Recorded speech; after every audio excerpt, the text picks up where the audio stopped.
to, narinig mo, may 2 namatay because of inatake sa puso at may mga bata hanggang ngayon psychologically disturbed because of that stressful incident. Kasi kung hindi kayo magbigay ng result ng investigation dito, baka mamaya sabihin na naman ng mga tao na itong human rights, mabilis lang mag-action kapag ang naagrabyado ay yung mga makakaliwa. Ito ngayon naagrabyado, hindi ito makakaliwa, pero kalaban ng mga kaliwa ito. Itong Kingdom of Jesus Christ, talagang tumayo ito with the government against the CPP, NPA, NDF. Talagang kasama natin ito sila, itong mga Kingdom of Jesus Christ, Pastor Kibuloy, lumalaban talaga ito sa NPA. Talagang nagsumikap ito na mawala ang NPA sa Mindanao. At ngayon, sila ngayon na agrabyado, sana we need your side also to give kahit na opinion man lang on this matter dahil yung 2022 yung sabi ko, aktivista ay kinundi na kaagad as excessive use of force. Kasi yung mga kaliwa, ito ngayon, kalaban ng kaliwa ito sila. Sana pantay-pantay yung pagtingin natin sa ating mga kababayan. Okay, Chairman? Bagamat hindi ho ako makakapagbigay ng konklusyon sa ngayon sapagkat itong eventually po ay aakyat ho sa aming komisyon yan at nag-isa lang po ako sa magdidesisyon yan sa 5 members of the commission. 4 sa ngayon. By the way, I don't want to influence your the result of your investigation. I am just sharing my thoughts to you. Naintindihan po namin I don't yun. intend to influence your investigation. Go ahead. Naintindihan po namin, Mr. Chair, kung kaya't hindi ho ako makakapagbigay ng konklusyon.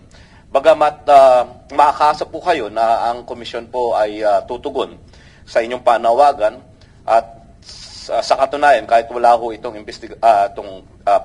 notice ninyo for CHR to participate, ay tumugon na agad ang komisyon. Salamat. Thank you. Opo. Kung kaya't kami rin ho ay nananawagan na ang mga partido involved dito sa usaping ito ay sana maging open din sa Commission on Human Rights para matugunan at makita at magkaroon ng kaukulang resolusyon sa amin sa komisyon itong usapin na ito. Maraming salamat po. Maraming salamat, Chairman. Again, thank you for your personal presence sa hearing na ito. This WD, Ma'am. Honorable Chair. Narinig niyo yung plight ng mga kabataan na member ng KOJC.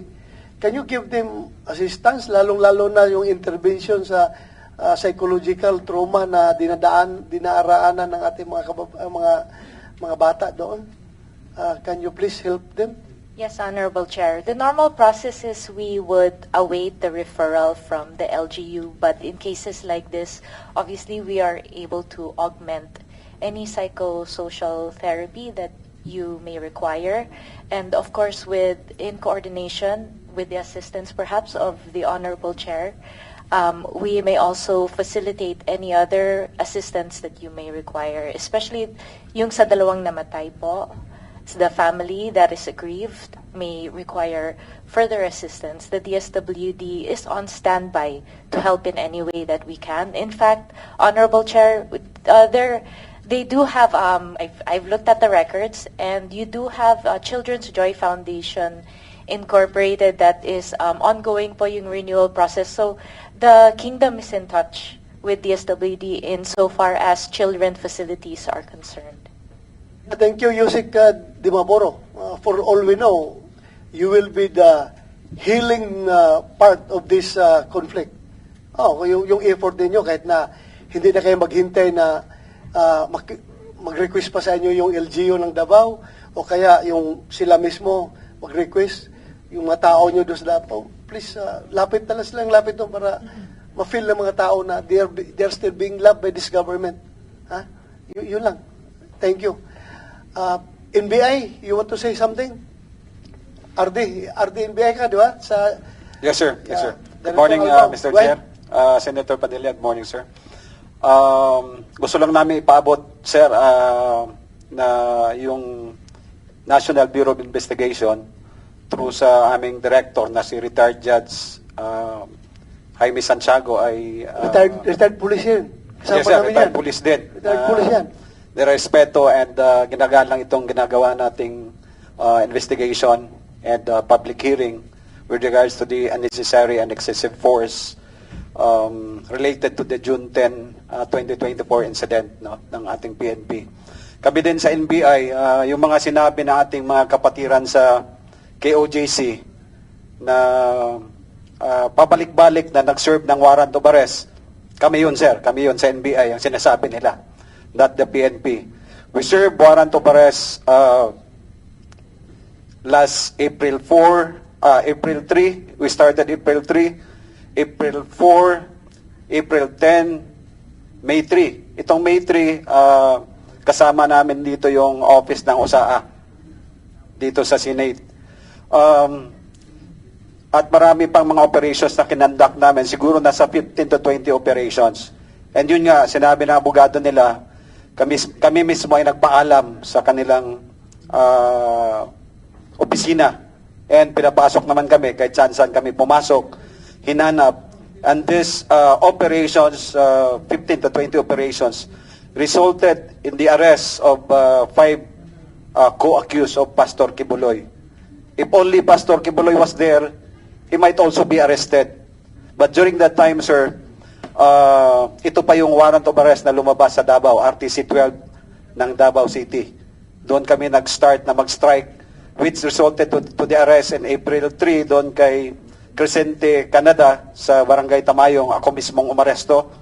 And it followed in the afternoon, itong nahuli ngayon ng PNP na si Pauline Canada, na-aresto din namin.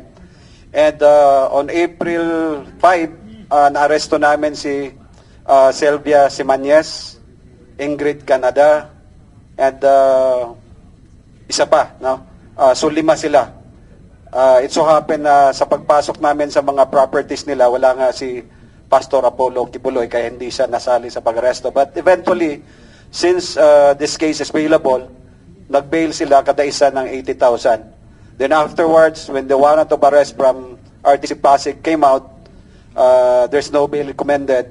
Then nag-serve uli kami ng iba-ibang mga operations on all the properties of KOJC identified na mga properties sa Samal, sa Tamayong, and dito sa airport, beside airport. Yun nga, hindi namin makuha si Pastor Kibuloy along with other co-accused. Yun po, sir, ang update sa NBI. Thank you. And we serve it, sir. We serve it in a properly and orderly manner, in a peaceful manner. Kaya walang reklamo against sa amin. Yes, I am a Davao-inyo. Ikaw rin, Davao-inyo ka. Alam mo kung gaano kalab ng taong bayan yung mga Davao-inyo, yung local NBI natin doon. Yes, sir. Very, very much respected by Davao-inyos yung ating local NBI doon. Salamat, sir. So, it doesn't matter naman whether or not andyan si Pastor Kibuloy. Whether or not magpapaalam ka, pagpasok doon, kung wala talaga si Pastor Kibuloy doon, hindi mo talaga mahuli. Kaya kailangan talaga ng accurate information yung operation ninyo na nandoon talaga para mahuli ninyo. Pero yung magpi-fishing expedition tayo, we will just be creating more and more animosity. Dapat kuha ninyo yung inyong information, yung precise and accurate. Chair. Para hindi tayo magkakaroon ng maraming, animosity. Yes, go Mr. ahead. Chair, I would like to affirm the statement of Director Albao kasi yung mag-serve sila ng warrant na nagpapaalam sila sa amin at kita nga nila yung accused na nag-cooperate naman. Yung ngang nilagyan din ako nakuha kasi ng camera ng bahay namin, harap ng bahay. May tao doon na palaging bumabalik sa aking maliit na bahay. May naglagay ng listening device doon sa pinahiram sa akin na Tera. Oo. Doon din ako sa NBI po nagpatulong. Kasi nga medyo nawala po yung trust namin doon sa PNP. Pasensya na po. Oo. So, yun nga ang request ko sana kung sino mang mga responsible nito. Nakuha kasi, hindi ma-deny yun na nandun sa video camera namin. nakuha na may tao na naglagay ng anong device man doon sa sasakyan ko. And yung last Friday naman, yung nandun yung mga parang mga pulis o hindi mo na makilala kung pulis ba talaga sila, fully armed talaga. Sa lahat ng lugar, doon pa sa pinakaharap ng KOJC compound po. Nagkaroon ng grabing traffic, natakot yung mga tao kasi ano namang mangyayari. Timing din na dumaan yung sasakyan ng aking pamilya, yung dalawa kong anak na maliliit. Nagkaroon po ng trauma, sige suka-suka. Sir, ano ba yan sa Tagalog? Oo, kasi isa takot. Kaya yung pulis na isa, binaganon yung sasakyan. At they were just in the process of going to our residence, which is located in front of KOJC. Really, our plea, sir, is that we understand. I am a friend of the police. I have assisted a lot of policemen, Your Honor, in their cases. You have helped me in my cases before. Yes, Your Honor. And and I have many friends in the police. I still trust some of the policemen, Your Honor.